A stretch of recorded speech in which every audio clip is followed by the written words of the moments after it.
I want to stay on Black Friday and bring in Gerald Storch. He's former CEO of Toys R Us and Hudson Bay Company and former vice chairman at Target. Gerald, you're saying this could be the biggest Black Friday in history? Absolutely. The consumer is in a great place. They have jobs, they have money, and they're spending it. Retail sales have been through the roof from the last several reports.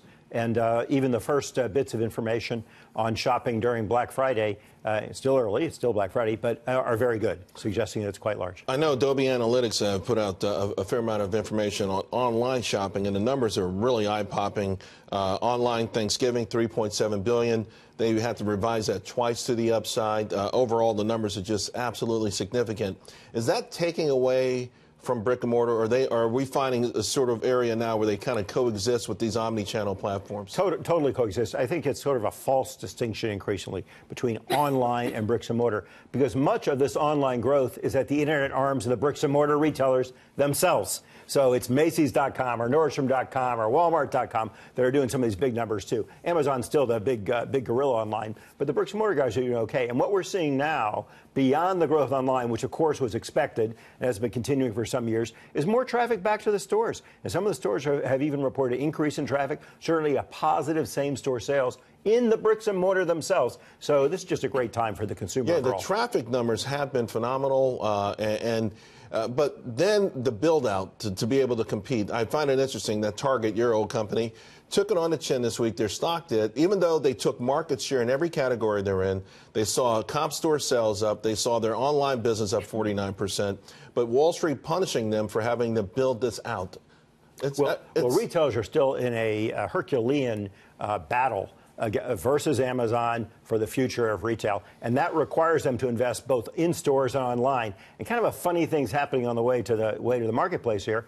As the bricks and mortar retailers get more serious about being online, they start to copy Amazon's practices, and they aren't great in terms of economics. So Amazon doesn't make a lot of money in the bottom line in their bricks and mortar sales. So you see a lot of margin pressure on the bricks and mortar retailers as they're growing online faster than they're growing in the stores. Some are doing better than worse with that. So Target, but it's worth the investment, though. I mean, because they're saying, hey, we want to be able to have delivery, we want to be able to have this pickup, we've got to pay more wages. It's a battle for the future. If they don't do it, they won't be around. If they had done it when Amazon started, Amazon wouldn't be who they are today, that's for sure. Walmart now is drawing a line in the sand. They are investing like crazy, and they're going to grow online, even if it hurts their profits. But in their report that just came out the week before, Target's, they did see some gross margin pressure, but they made up for it with SG&A leverage. So they did okay in the bottom line. What we saw at Target was a lot of pressure on the margin line and no progress on the SG&A line, so their profits deteriorate as a result, and people are worried about that. Right, and of course, it must be frustrating, though, to be at these companies and see where Amazon got a free pass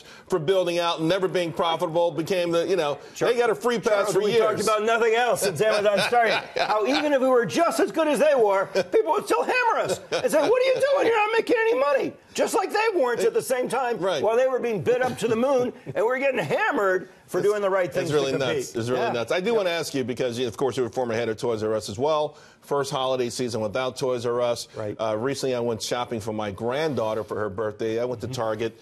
I could not believe a ton of toys. I mean, who's going to win? Who's going to benefit the most, you think, from the demise of Toys R Us? This question is pretty easy. So the people who are going to win are the ones who are already big in toys. So it's going to be Walmart, who's still #1 in toys, Amazon, who's the fastest growing player in toys, and Target, who has a strong positioning. You might see a little bit of progress from Best Buy and Kohl's, who've had a small position in toys for a long time. As for all these other people who are jumping into toys, good luck trying to learn a new business, do well. This is not a business for amateurs. They're going to lose their shirts, and a lot of them are going to be out of toys like that next year. I look at some of the performances year to date of some of these stocks, and it feels to me that the specialty retailers are doing okay.